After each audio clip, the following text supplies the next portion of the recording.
Hey, look at this. What is that? So you know our portable electric scooters? You know, the ones that we take to the campgrounds and stuff? Of course. So Turboant came out with a brand new one. It's called the M10. Well, wait a second. We've got 2 scooters. What are you going to do with this? Well, what I'm thinking about doing is, let me go ahead and I'm going to unbox this. Let's get it plugged in, and then let's take it out to the park and compare this one to the old one. Okay.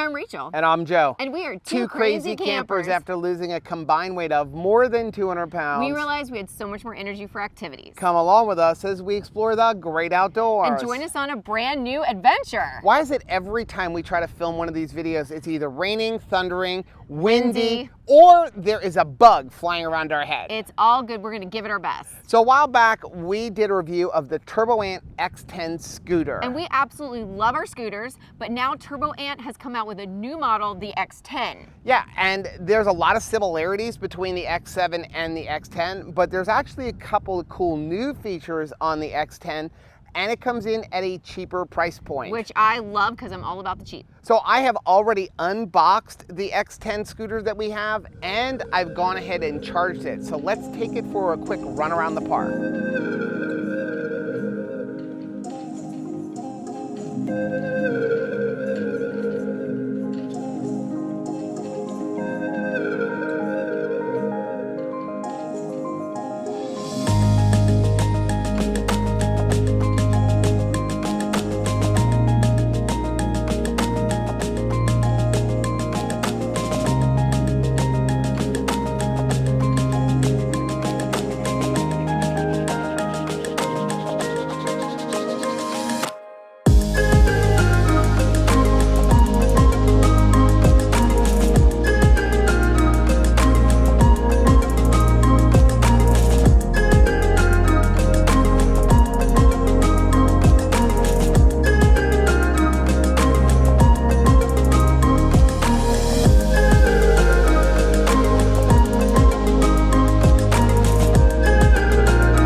So as you can see, this is a beautiful scooter. And honestly, as I'm driving it around, there's not a whole lot of differences between the X7 and the X10 when it comes to maneuverability or how it's handling hills, or even like when you go over little bumps and stuff on the road. But before we get into the comparisons, why don't we talk about how it arrived? So when it comes through Federal Express in one box, and it is 99% assembled. Yeah, all you need to do is attach the throttle, and you're going to attach the bell, which is super important to any scooter, and then you're going to go ahead and screw on the handlebars. Now, when you put on the handlebars, a couple things about that. First of all, they are labeled left and right, and that's really important because they're reverse threaded. So if you go to put on the wrong one on the wrong side, it's not going to work.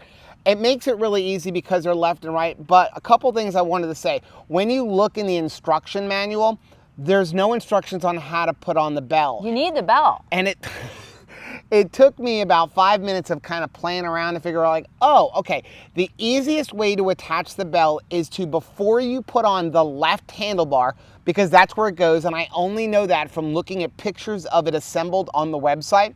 You're gonna unscrew, or before you even screw on the left handlebar, slide it onto the edge and then screw in the handlebar.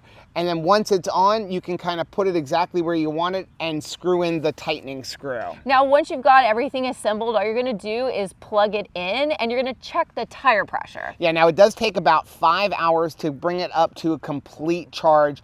If it's dead, for us, it came about 75% charged already, so it was about an hour for it to get all the way up to max capacity. Now, again, like you said, you do have to fill in the tires. When it was delivered, it had about 10 PSI in the tires, and you need to inflate them to 35 PSI. Now, once you've got the tires inflated and you've charged it all up, you're gonna grab your helmet and head out for some fun. Now, I do want to say before we go any further, in full disclosure, Turboant did send us this X10 scooter for free in exchange for this review. However, they have no say in how we produce the video, they don't get to view it early, and they also have no say in what our opinion of the scooter is. And we can be very opinionated. We are very opinionated. Now, with all that being said, a while back we did do a full review of the X7 scooter where we go over like the maneuverability, what we think of it, how heavy is it, putting it into the side of the car, you know, how it handles the road. And since a lot of that is also going to pertain to this scooter, there's no sense in going over all those features again. Instead, what I'm going to do is just leave a link for that right over my head.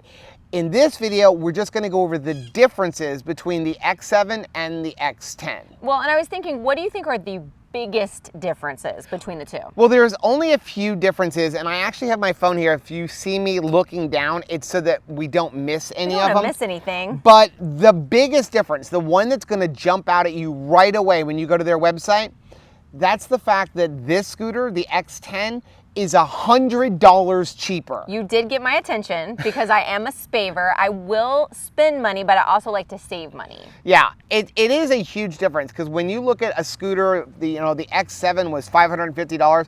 $100, that's a significant amount of money. Yeah, now I'm trying to assess the value. Okay. What am I losing for that $100? Honestly, you're not losing a lot. Some of it is little tiny things like cosmetics.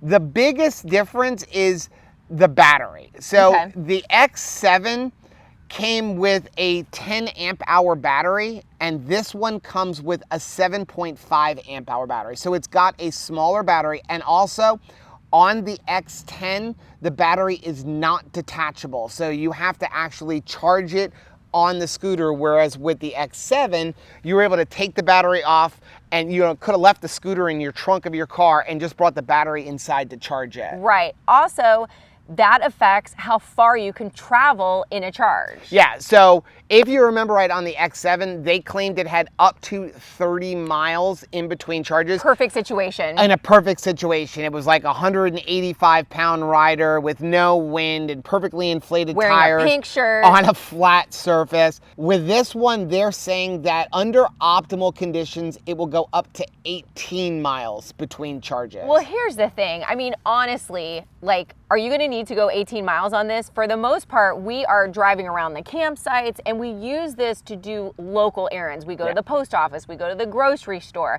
that sort of thing. I don't mind having to charge it every day because I'm not going to go 30 miles on this scooter at once. Yeah, I don't think many people are going to ride a scooter for 30 miles in a run, or even 20 miles. Maybe 10 miles, maybe you're gonna go 5 miles down to the park or up to the grocery store and then come back home. So I would say on an average day, most people are probably gonna go like 10 to 15 miles. So here's the thing, when it comes to the battery, so with the X10, you may need to charge it every single day, whereas with the X7, you could probably get away with every 2 or 3 days, again, depending on how much you're using it. Now, there is a difference in the weight capacity, like what it will carry. Yes, so the X7 actually had a 275-pound weight capacity, which, bonus, Yay! we were able to do even before keto. This one actually has a weight capacity of 220 pounds, which double bonus, gotta high five this one. We couldn't ride before. Since we've got on keto, we actually could ride this one as well, whereas we couldn't have used it before. We couldn't have used it before. Now, that is great when it comes to kids, because now you can get this cheaper model for them and allow your children to ride it and save $100. Yeah. I do want to jump back to the battery for 1 second, and that is this battery charges slightly faster. It charges in 5 hours from completely dead to fully charged. But that makes sense considering it's a smaller capacity battery. Yeah. Okay, so I have my notes. I'm going to pull them up.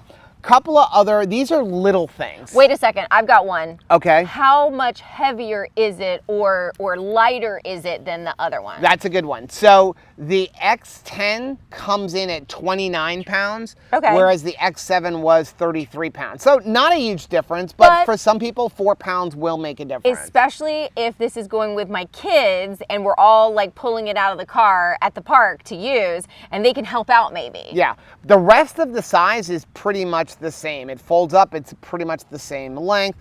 All of the other details are tiny little things, and most of them are cosmetic. So I wanted to go over them very quickly. When you look at this one, the screen is a little bit harder to read. Yes. It's smaller, and it's not as bright as the X7. Yeah, so for us older folks that are using it, it's a little bit hard to read in the sun. Yeah, what I was actually riding around, and when the sun was directly hitting me, I could not tell you how fast I was going or even what setting I was. It does still have 3 speed settings just like the X7. I would also say that even though this is supposed to have like a dual braking system, you can use your handlebars and then you can use your foot. Right, on this new one, I would just rely on the handlebars. Actually, if you look on their website, it does say dual braking system. However, I don't know if that is just a mistake on their website. When you look at it, it does not have a foot brake. It just has the adjustable disc brake. So you have a handlebar brake, which you can adjust to make it tighter, but you can't put your foot down to make it actually brake more. Yeah. Now, another thing when it comes to the actual controls, I prefer the controls on the X7. This one has a button all the way over on your left-hand side. That's gonna turn it on and also will allow you to adjust, whether you're in the 1, 2, or 3 speed setting. And then there's another button for the light. On the X7, everything is on the throttle. So you literally, as you're riding, are able to control everything. So you can turn on the headlight without letting go of the throttle. You can turn off the headlight. You can change the speed setting. You can, everything is done with one thumb. Whereas now you'd have to let go with one of your hands if you want to change that or if you want to turn on the headlight, unless of course you stop. Yeah. The other thing is I like the throttle on the X7 better. This one's got, again, it's got a throttle where you're gonna use your front finger as, I guess, what is that, the index finger? Yeah, your pointer finger. Your pointer finger. Which one is the index finger? No, it's both. Pointer or index. Pointer or see? Things you don't know. Whereas with the X7, you're able to use a thumb. It's a little different. After that, the differences really come down to cosmetic things. Like, the light on this one is a little bit dimmer than on the X7. And then also on the X7, I noticed the reflectors that are on the side, which again is not a really big deal. No. They have like a cutout that they're sitting in so they don't come off, whereas these are just stickers that look like they're pretty much gonna peel off quickly. Yeah, and I mean, it just overall, the X10, it's got like that shiny plasticky kind of like exterior to it, where the X7 just looks like a little bit more heavier, heavier. I just like the look of it, better. So that, but again, that is not affecting how it works. No, and when it comes to actual function, they're the same. They both have the same motor. They both have the same power. They both ride really well. It's just these little tiny differences.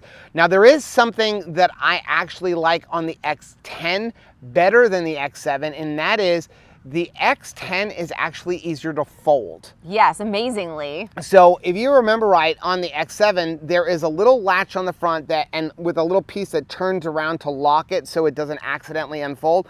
And that thing can be very hard to like open it up and then drop it down. And then when you lift it back up, you have to be holding it so that everything catches. This one has one little latch on the front and you just push the latch and it folds down. And then on the back, it actually grabs onto the back wheel where you have to move it to the side and then it catches and it's not gonna shift. Whereas the other one, you had to get it just right on that thing and you were never quite sure if it grabbed. As a matter of fact, it took us like a month to realize you can actually even have it permanently catch for when you carry it. Yes, and we were really glad when we finally figured that out. So here's my question for you as the spaver. Okay. Which one would you recommend, the X7 or the X10? Honestly, I would recommend the X7 for mom and dad, and I would recommend the X10 for the kids because, you know, we have 3 boys, and you know, you're not going to get one and try to have them share it. Forget that noise. Like, that's just a fight waiting to happen. So we would probably get all of them the same one, and then now I've saved $300 because if you're buying multiple ones, right? If I'm buying 3 of them for my 3 boys, that would be $100 off, you know, per scooter, so that's important. Now I do want to say one thing with the price. Turboant pretty much always has a sale going on. I'm not going to say they always do, but pretty much they do. I've never gone on their website and not seen a coupon up on top. As a matter of fact, at the time that we're recording this video, there's a coupon right there for $50 off on it. So something to think about when you go onto their website. Make sure you look up on the top for if there's any kind of coupon. It's usually like right up on the top of the website. Now, for me, here's what I'm gonna say. If you're trying to save money, the X10 is a nice scooter. It is. If we didn't have the X7 already, we'd be like, this is the best thing ever. I would be perfectly content with it because, again, the biggest difference is the battery size, and I am never going to take it for that long of a ride.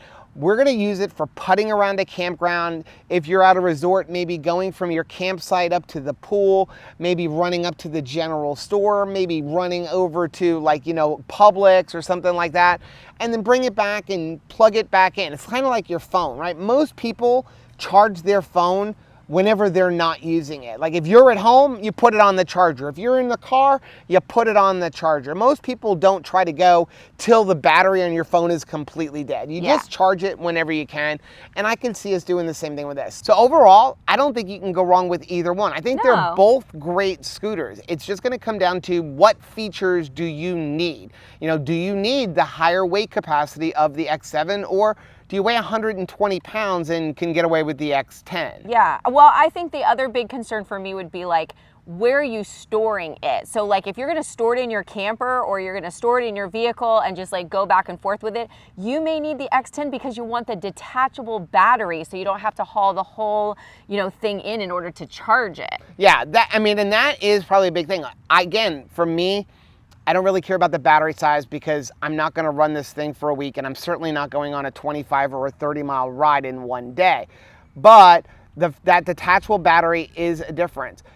But if you're thrifty, if you're trying to save some money, buying it for multiple people, I think the X7 is a really, really good scooter, and I don't think you can go wrong with this purchase. No. Now, that is going to be this review of it, but I'm curious, let us know down in the comments section, have you ever tried a Turboant? Do you have it? Which one, if you were looking to buy one, would you buy? Would you buy the X7 or would you buy the X10? Also, let us know, maybe you're riding something different. Like, what other vehicles do you like to ride when you go camping? Electric bike. Do you have an electric bike? One wheel. A one wheel. Our son wants a one wheel. Also, maybe you're riding in a golf cart, or maybe you're one of the really cool campers and you actually just walk and get out in nature like we're supposed to. Oh, that is awesome. Hey, maybe you're a skateboarder. I'd love to be a 50-year-old person who can skateboard, but I don't have very good balance. It's not too late to start. Yeah, well, again, don't have very good balance. Well, that's going to be today's video. Now, please do us a favor, hit the like button down below on this video because that's going to do 2 things. Number 1, it lets us know what kind of videos you guys are looking to see, but also it really does help build our channel. Also, make sure you subscribe to our channel. And don't forget to hit the little bell button, and that way every single time we upload a new video, you'll be alerted to it. Until next time, Happy camping!